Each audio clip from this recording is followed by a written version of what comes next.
J'aimerais savoir pourquoi les yeux de mon enfant ressemblent tant aux miens. J'aimerais savoir comment les pétales de rose s'ouvrent chaque matin.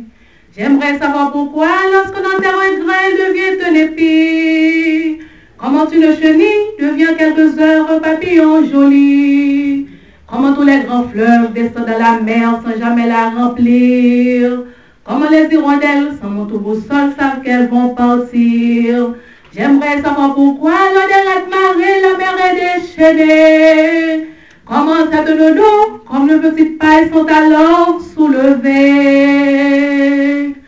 Je sais seulement que Dieu est grand. Dieu est grand. Il tient l'univers dans sa main, oui, Dieu est grand. Qui peut me dire pourquoi mon corps qui est si jeune vieillira lentement? J'aimerais bien savoir quel est le mécanisme de l'horloge du temps. Pourquoi la vie est née sur la petite terre au fond de l'univers? Au milieu des étoiles, elle n'est pas plus grosse que ces plus grains de poussière. J'aimerais savoir pourquoi, quand le vent souffle fort, mais je ne le vois pas. Je ne sais pas comment se fondera la glace qui frappe sous mes pas. La route des nuages a toujours bien tracée pour déverser la pluie. Sans aucune distinction sur les volets méchants toujours. Le soleil, lui, je sais seulement que Dieu est grand. Dieu est grand. Il tient l'univers dans sa main, oui, Dieu est grand. Je sais seulement que Dieu est grand. Dieu est grand.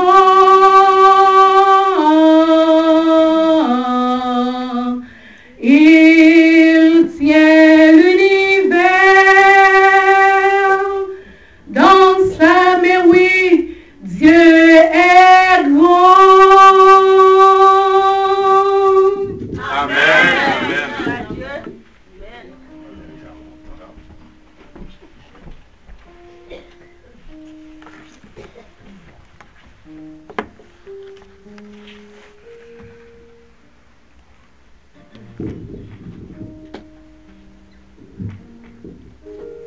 Frères et sœurs, bonsoir. Bonsoir, frère. Frères et sœurs, bon sabbat. Bon sabbat, frère. Oui, ma question, Fred, Freddy a commencé. Bon, en tout cas, nous connaissons beaucoup Freddy à ça, vraiment. La parole là, apprendre à l'école. Nous-mêmes, il faut apprendre à l'école tout. Nous remercier nous toutes pour présence ce matin, après-midi. Le ciel en tient compte. Nous remercier pianistes, tout le monde qui a aidé dans louange, dans l'exercice de chant, et tout le monde qui siégeait matin, après-midi avec nous. Tout de suite, chers amis, nous demandons pour nous capables d'ouvrir la Bible nous avec moi dans Psaume 61. Ouvrons nos Bibles dans Psaume 61 et nous allons refaire une lecture de ce psaume. Ô Dieu, écoute mes cris, sois attentif à mes prières. Du bout de la terre, je crie à toi, le cœur abattu. Conduis-moi sur le rocher que je ne puis atteindre, car tu es pour moi un refuge. une tour forte en face de l'ennemi. Je voudrais séjourner éternellement dans ta tente, me réfugier à l'abri de tes ailes. Car toi, ô Dieu, tu exauces mes vœux, tu me donnes l'héritage de ceux qui craignent ton nom. Ajoute des jours au jour du roi, que ces années se prolongent à jamais, qu'il reste sur le trône éternellement devant Dieu. Fais que ta bonté et ta fidélité veillent sur lui. Alors, je chanterai sans cesse ton nom en accomplissant chaque jour mes vœux. Le message du jour s'intitule « Être sur le banc de touche ». Être sur le banc de touche. Cela veut dire ou sur un banc de réserve. Cela veut dire que ou pas sous terrain, ou pas dans jouette là, qu'on y a là, ou comme réserve, ou sur un banc, côté que vous réservez, ou même si on réserviste que vous y. Être sur le banc de touche, vous mettez de côté. Avez-vous déjà ressenti, chers amis, le fait d'avoir été mis sur la touche, le fait d'avoir été mis de côté? Quels sentiments ont alors traversé votre âme, tandis que vous vous retrouviez inutile, inactif et improductif? Pensiez-vous ne pas être assez qualifié pour ce que vous souhaitiez faire, ne pas être jugé digne de confiance pour qu'on vous donne une responsabilité, que vous étiez trop vieux ou trop jeune pour occuper la fonction que vous désiriez, que vous n'étiez plus dans le coup, que vous n'aviez pas le profil souhaité, ou plus simplement, aviez-vous cru être rejeté, exclu, voire même être mal aimé, au lieu d'être bien aimé. Être mis sur la touche, chers amis, n'est pas quelque chose que l'on accepte facilement. Parce que l'un senti au métier nous de côté, ça entraîne en nous bien souvent des douleurs, des frustrations, la sensation d'être discipliné et même puni injustement. Et tout cela nous rabaisse dans notre amour propre. Le psaume 61 est celui d'un roi qui expérimenta le fait d'être mis sur la touche. En effet, lorsque David écrivit ce psaume, il n'était plus qu'un roi fugitif. Mais qui est-ce David a fui? David a fui pour un petit lit Absalom. Absalom qui révoltait contre lui, qui t'a complété un coup d'état pour prendre place lui. Absalom, dans sa révolte, se lança à la poursuite de son père dans le but de le tuer pour l'empêcher de retourner à Jérusalem et de reprendre le trône. Parce que pour Absalom, éliminer Papal, ça permet lui chita sous trône. Que devait ressentir David au milieu de telles circonstances?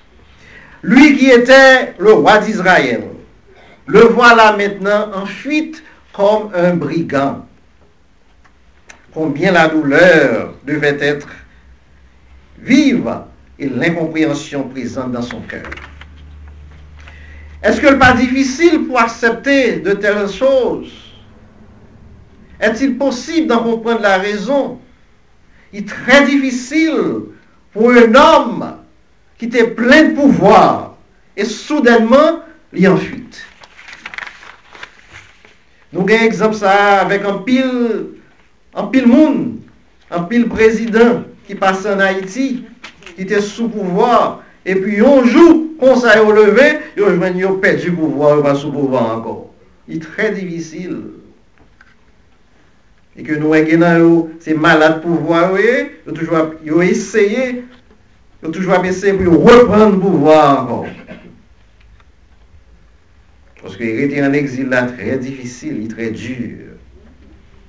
Nous connaissons tous ce verset de l'apôtre Paul, chers amis, dans Romains 8, verset 28, où il déclare que toute chose concourt au bien de ceux qui aiment Dieu.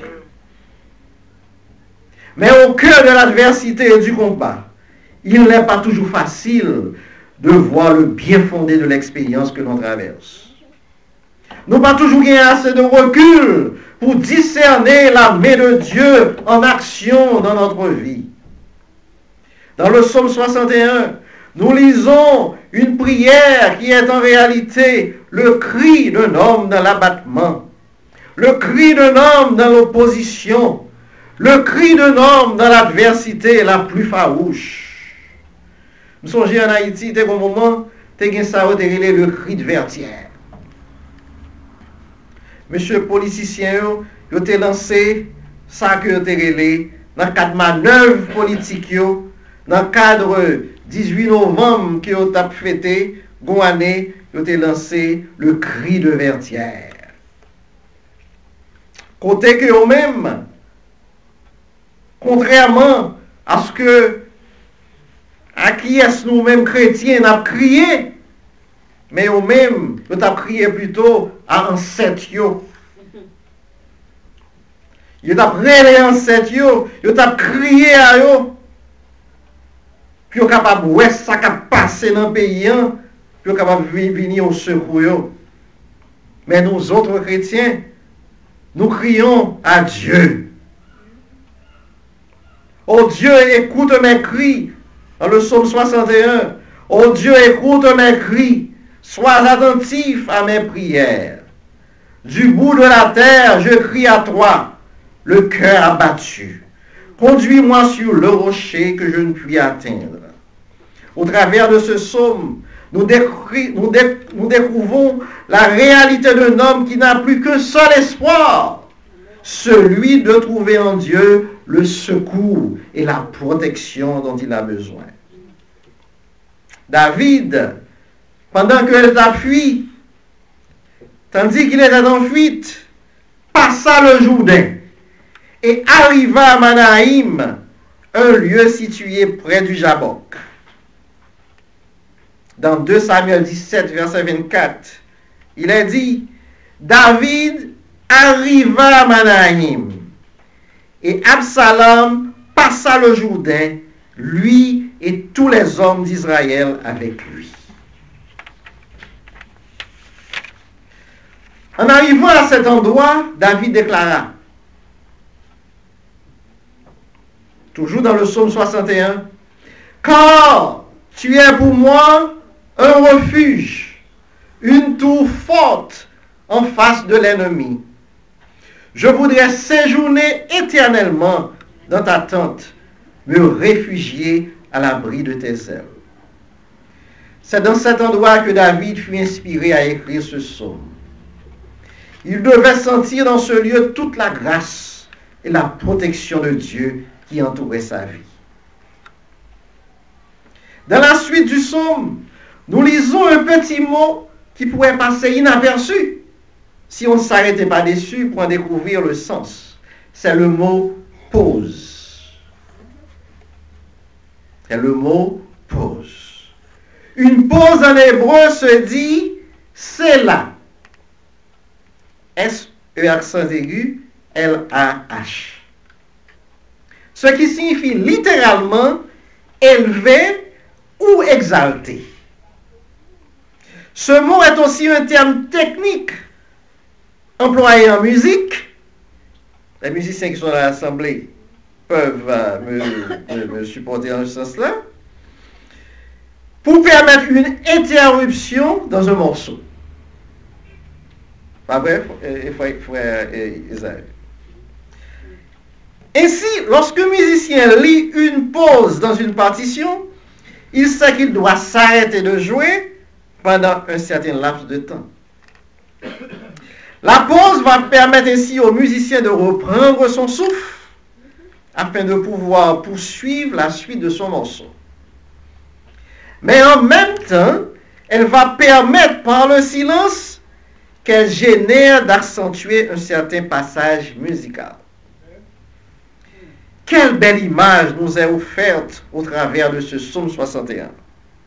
Car il arrive parfois, frères et sœurs, que sur la partition de notre vie, Dieu est inséré à plusieurs endroits certaines pauses. N'avez-vous jamais pas expérimenté une pause dans votre vie? N'avez-vous jamais pas expérimenté un moment d'interruption dans votre vie? La pause en musique n'a pas d'autre but que d'aider le musicien à reprendre son souffle et à donner du relief à la suite du morceau. N'avez-vous jamais ressenti le besoin de reprendre votre souffle et de marquer une pause dans vos activités pour permettre aussi à votre vie de prendre du relief?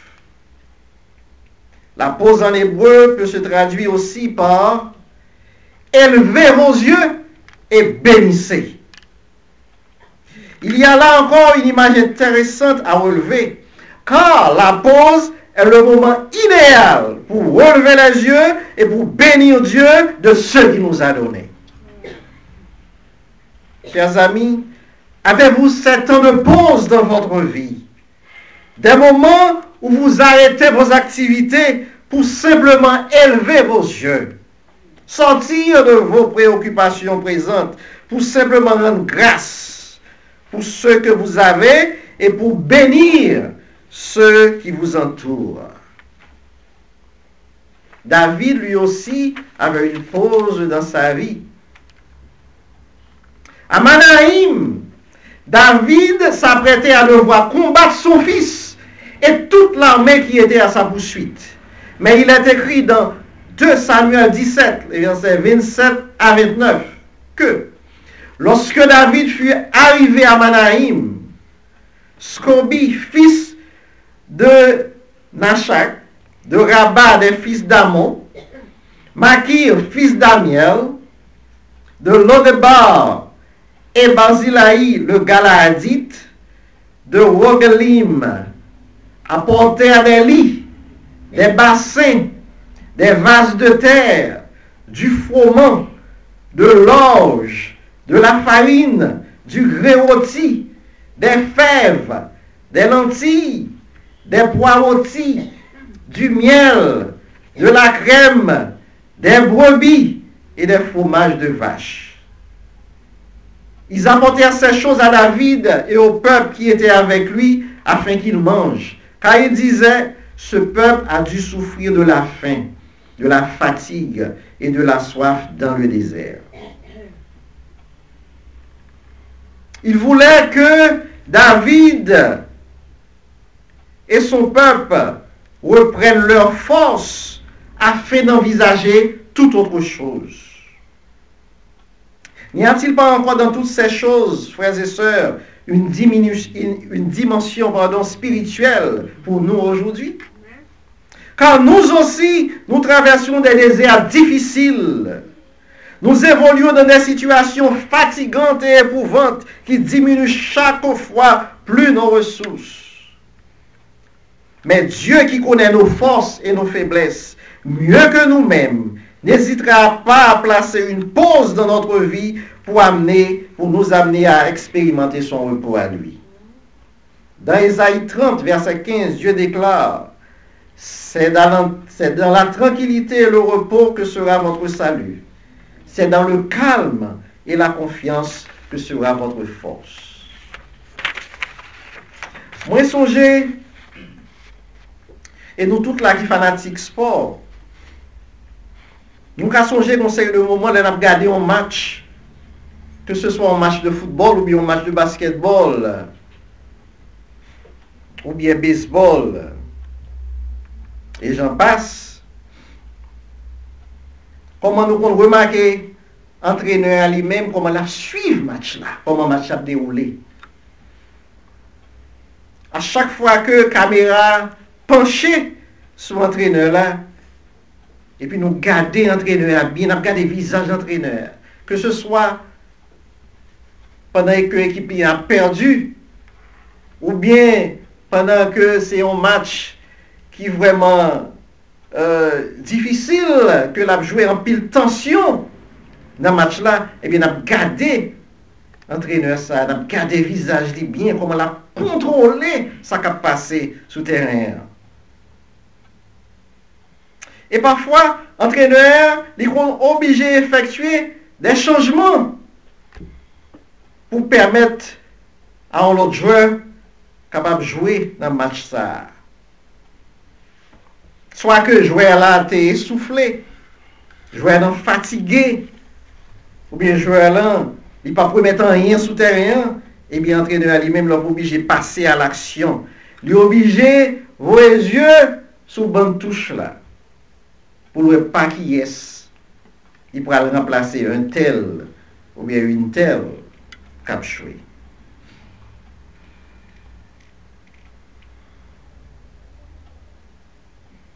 Et nous remarquons, on sait de joueurs qui ont changé, nous remarquons qu'on n'est pas content.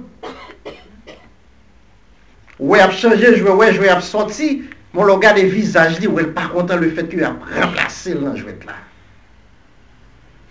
Parce que le remplaçant le joueur là comme ça, joueur qui on met remplacé on a. S'il performait très bien, il performait mieux que vous-même, il arrivait même à marquer pour son équipe, mais prochain match, vous avez un problème vous-même, vous ne pas commencer le match avec vous. Donc, le remplacer comme ça, on n'est pas content. Mais c'est différent dans le cas d'un match de basketball. Parce qu'en basketball, on joue sorti, je vais rentrer. Ou sorti, ou rentrer encore dans le jouet là. Mais soccer, il va jouer comme ça. Depuis, on va placer où? On va placer net. On va jouer dans l'autre match. Mais pas pour retourner sous terrain dans le même match là. Qui aime être mis sur la touche? Qui aime laisser sa place à un autre? Lorsqu'on nous met sur la touche, on a l'impression d'être mis de côté. Et on pense souvent que ce choix signifie que l'on joue mal. Ou bien qu'on n'est pas dans le coup. Pour d'autres joueurs, ce fut le contraire. Il semblait que jouer ça eux-mêmes, c'est soulagé que soulagé. Parce que les joueurs qui sont tellement fatigués, leur arriver à remplacer, c'est soulagé ou soulagé. C'est délivré. Son délivrance pour jouer ça. Soit que il était fatigué en pile, ou bien jouer à taper en pile coup sous terrain. Les arriver à remplacer dans son délivrance. On aurait dit que l'entraîneur leur faisait une grâce en les rappelant sur le banc de touche. Quelle joie pour le joueur alors de pouvoir se reposer quelques minutes avant de repartir dans le match, dans le cas d'un match de basketball par exemple. De retirer, et bien, ou qu'à remonter dans le match là encore. Autant de fois que l'entraîneur a voulu. Tout cela, chers amis, m'a permis de découvrir plusieurs choses et de réaliser que le fait d'être mis sur la touche n'est pas toujours quelque chose de négatif.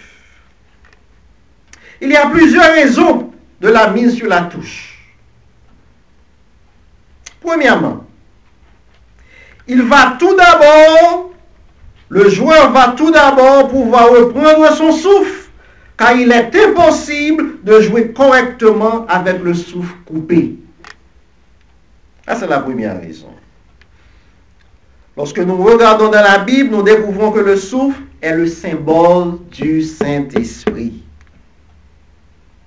Dans le cadre de l'activité spirituelle, nous avons besoin du Saint-Esprit, car sans le souffle, il est impossible de continuer la course.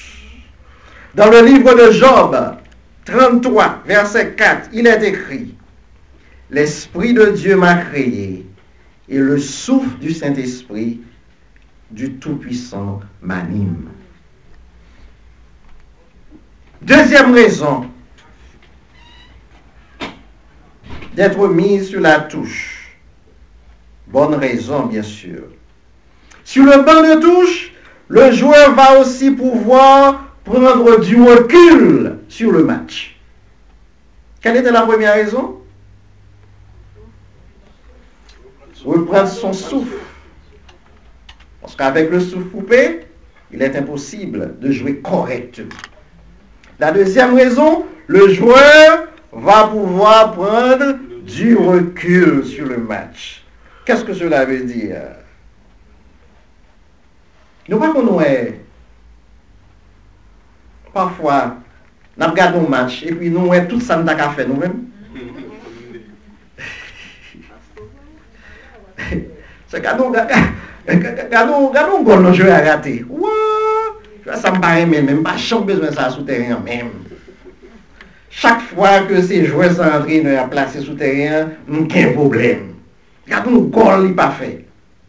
Comment on fait pas faire goal ça là? Comme si c'était lui-même qui l'a fait. Donc, sur le banc de touche, le joueur va pouvoir prendre du recul. Cela veut dire que le joueur l'a gardé, l'a suivi le match là qu'on y a. Pour le voir qui côté qui gagne manquement, qui côté qui gagne faiblesse, bon côté l'autre équipe là, pour que l'un monté, il est capable à la faiblesse de l'autre équipe là, pour capable de marquer. Psaume 119, verset 59. Je réfléchis à mes voies et je dirige mes pieds vers tes préceptes. Troisième raison. Sur le banc de touche, le joueur va pouvoir écouter les précieux conseils de son entraîneur. C'est là son entraîneur a profité pour parler avec le joueur. Est-ce qu'on est dans la zone, c'est là, dans l'aile gauche là, c'est là pour passer à ballon. C'est là pour faire passe là. Pas passer dans l'aile droite là, pour telle raison, telle raison, telle raison. Le joueur écoute les conseils de son entraîneur. Et au psaume 32, verset 8, le Seigneur dit, « Je t'instruirai et te montrerai la voie que tu dois suivre. Je te conseillerai, j'aurai le regard sur toi. » Le Seigneur, c'est notre entraîneur, pas vrai? Quatrième raison. Sur le banc de touche, le joueur va pouvoir recevoir certains soins. C'est là ça. Si je veux avoir un petit problème, un problème de crampe, quelconque, et puis ouais, moun qui est occupé de massage, moun qui a fait ceci, cela, médecin, ils profitent à bas jouer ça certains soins pour que le reprenne terrain, il est capable de reprendre terrain en bonne et due forme. Le Seigneur déclare dans Jérémie 30, verset 17, « Mais je te guérirai, je panserai tes plaies, dit l'Éternel. » Cinquième raison. Sur le banc de touche, le joueur va pouvoir se désaltérer. Le roi David dit au psaume 63, verset 2, « Ô Dieu, tu es mon Dieu, je te cherche. Mon âme a soif de toi. Mon corps soupire après toi, dans une terre aride, desséchée sans eau. » Jésus a déclaré dans Jean 7, verset 37, vous connaissez ce verset-là, « Si quelqu'un a soif, qu'il vienne à moi et qu'il boive. » Voilà, chers amis, 5 bonnes raisons d'être mis sur le banc de touche. Et nous voyons aussi que le prophète, lui aussi, Élie le prophète, lui aussi, était sur le banc de touche. Le banc de touche dans la vie des hommes de Dieu. Dans 1 Roi, verset 17, nous voyons Dieu l'appeler à se rendre au bord du torrent du Kérith. Ce fut pour Élie un temps de pause dans sa vie, un moment de ressourcement et de protection. Pour l'apôtre Paul, son banc de touche, ce fut au début de sa vie spirituelle, dans le désert d'Arabie, puis sur la fin de sa vie, les prisons romaines. Jésus lui-même passa sur le banc de touche. C'était un lieu où il aimait passer son temps, là dans la présence de son Père. Il a passé 40 jours dans le désert avant qu'il n'entre pleinement dans son ministère. Et puis Jésus connaît aussi un autre banc de touche sur lequel aucun de nous n'ira s'asseoir. Pendant 3 jours, Jésus resta dans le tombeau. Le pire de tous les bancs de touche qui puissent exister. La mort l'a mis sur le banc de touche pendant 3 jours pour que nous soyons réconciliés avec Dieu. Le 3e jour, il ressuscita, prêt à retourner dans le combat avec encore plus de force. Regardons maintenant de nouveau à David, chers amis. La pause a-t-elle été pour lui profitable? Écoutons-le dans les versets qui suivent la pause. Le Sélah. David dira, « Car toi, ô Dieu, tu exauces mes vœux. Tu me donnes l'héritage de ceux qui craignent ton nom. Ajoute des jours au jour du roi, que ces années se prolongent à jamais, qu'il reste sur le trône éternellement devant Dieu. Fais que ta bonté et ta fidélité veillent sur lui. Alors, je chanterai sans cesse ton nom en accomplissant chaque jour mes vœux. » Sans aucun doute, nous pouvons dire que la pause fut pour David le sujet d'un véritable ressourcement, d'une profonde restauration. L'espoir venait de renaître en lui. Alors qu'auparavant il était dans la fuite et le désarroi, à la recherche d'un refuge pour se protéger, nous le voyons maintenant projeté de retourner à Jérusalem pour reprendre sa place de roi dans laquelle Dieu l'avait placé. La voix de Dieu avait sans nul doute résonné dans son cœur et il était sorti de la confusion. Pour lui, ce n'était plus la voix des supporters, ni des opposants qui comptaient désormais, mais uniquement la voix de Dieu. Peut-être avez-vous déjà réalisé que le fait d'être mis sur la touche n'est pas aussi grave que vous le pensiez. Bien au contraire, car ce qu'on appelle l'ecclésia, qui signifie appeler hors d'eux, se traduit du grec par le mot église. Alors que nous allons expérimenter ça, la mise à part, ou le banc de touche, ou la pause, nous devons accepter tant ça comme salutaire pour notre vie.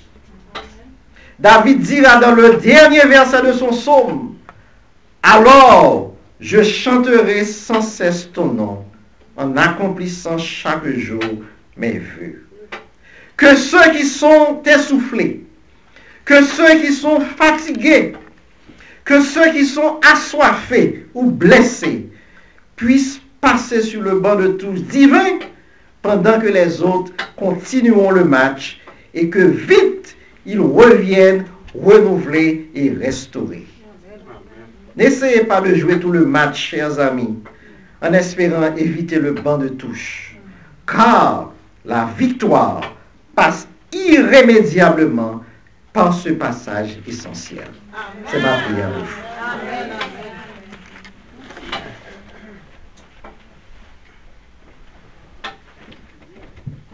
Frère Axemio, après on vibre un message comme ça qui ça nous dit. Amen.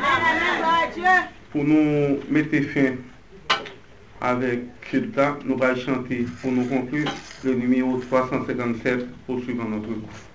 Juste avant de nous chanter, pas oublier frère Axemio, samedi si Dieu veut, nous avons une chaîne journée de visiteurs. On nous fait plan, chaque monde, nous pas dit pour 10 visiteurs, si nous sommes capables